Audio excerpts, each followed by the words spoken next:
With Season 2 of Helluva coming on July 30th, the Helluva Twitter account put out a special gif of Stolas' father, Paimon, to celebrate Father's Day.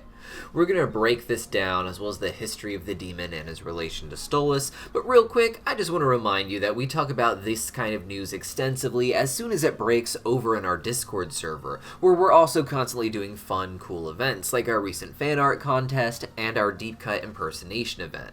I'll put a link in the pinned comment down below. Come hang out with us. Now, as of now, there are two forms of nobility that we know of in Hazbin Hotel and Helluva. This first is, of course, the 7 princes of hell, with Lucifer at the very top. Beneath him are the other 6 princes, each ruling over one ring of hell, each embodying a specific sin. While there are a few instances of there being 7 royal figures of hell in different writings throughout real-life history, the show has so far modeled its 7 princes after the Peter Binsfield classification of demons, something first confirmed by the Vraska band t-shirt sold at the Helluva merch store. Stolas was introduced to us as a member of the Ars Goetia, a record of 72 demons said to have been summoned by King Solomon to help construct his great temple in Jewish legend. Stolas is just one of these 72 demons, and he holds the ranking of a prince. He is often depicted as an owl, which heavily inspired his design in the show, as did the real Stolas' knowledge of astrology and plants. The demons of the Ars Goetia are pretty diverse in real life, but with Stolas being the first Ars Goetia character they introduced in Helluva, other members of the Ars Goetia all seem to have a bird theme incorporated into them as a result, with notes on Asmodeus' character design sketches indicating that they wanted him to have legs like Stolas. All of this is likely done to give the semblance of a family, even though not all of them seem to be related by blood. Though the non-bird aspects of their real-life descriptions can also still influence their character designs, such as Asmodeus having 3 heads, that of a ram, a man, and a bull, with his Helluva counterpart having those as 3 faces. Asmodeus is the second member of the Ars Goetia that we were really introduced to on the show, and is notable as being the only demon that is both in the Ars Goetia and one of the princes of the 7 rings. These titles can be references to blood relationships with each other, but can also be formal titles for their roles in the hierarchy, such as Lucifer being the king of hell, but also being the prince of pride, while his daughter Charlie is also a princess of hell by extension. Paimon's introduction through a GIF is pretty epic, as it shows a swirl of several animated forms before becoming an owl-based demon like Stolas is. Paimon is one of 9 kings in the Ars Goetia. He is notable for being the most loyal of the kings to Lucifer, but is outranked in the Ars Goetia kings by Baal. He is the 2nd king listed in the Ars Goetia, so may outrank Asmodeus, but since Asmodeus is also the prince of one of the 7 rings of hell, which seems to outrank the Ars Goetia nobility, I don't think that is the case. Instead, I imagine Paimon as being more or less equal to the other kings aside from Baal, who rules over all of them. Though again, I do not know how that might conflict with Asmodeus' title as Prince of the Ring of Lust. Paimon doesn't have any relation to Stolas in real-life lore as far as I have found yet, and Stolas is actually listed under Asmodeus as opposed to Paimon, though again, these titles don't always represent a blood relation. His loyalty to Lucifer makes him the most interesting to the plot to add of all the kings so far, as Lucifer of course rules over all of hell with his own system of nobility, the 7 princes. Asmodeus is literally one of the princes of hell, so if Paimon is more loyal to Lucifer than Asmodeus, there could be a lot of plot conflict to explore there. We also know that Mammon is not on good terms with Lucifer, as his theme park, Lululand, is in constant legal battle with Lucifer's Lulu World. While Mammon claims to be friends with Lucifer, it is clear that Mammon doesn't really care and is just doing what greedy demons do to get more money. Paimon being loyal to Lucifer could be seen as him being the last holdout and turning against Lucifer entirely, though this particular detail may be entirely irrelevant to the actual character in the show. When we see Paimon, he manifests in a swirl of several forms, as I said before. The first is 4 snakes, or 4 heads of some dragon-like animal, all trying to escape each other. Most of them have 4 eyes, like Stolas, but one of them has 2 eyes, like Paimon seems to have. After being forced back together, it takes the form of a four-eyed ram, then a four-eyed elephant, and finally becomes a weird mishmash of a one- or three-eyed bat, a three-eyed vulture, and some other animal, before transitioning into an owl-based demon like Stolas again.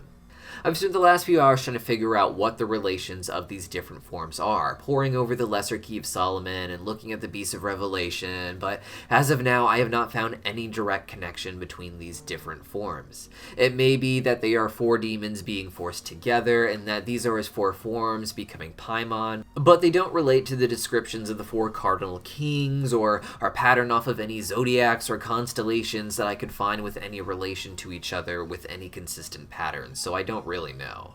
If anyone else seems to know any direct patterns between them, I'd love to know your thoughts in the comments down below.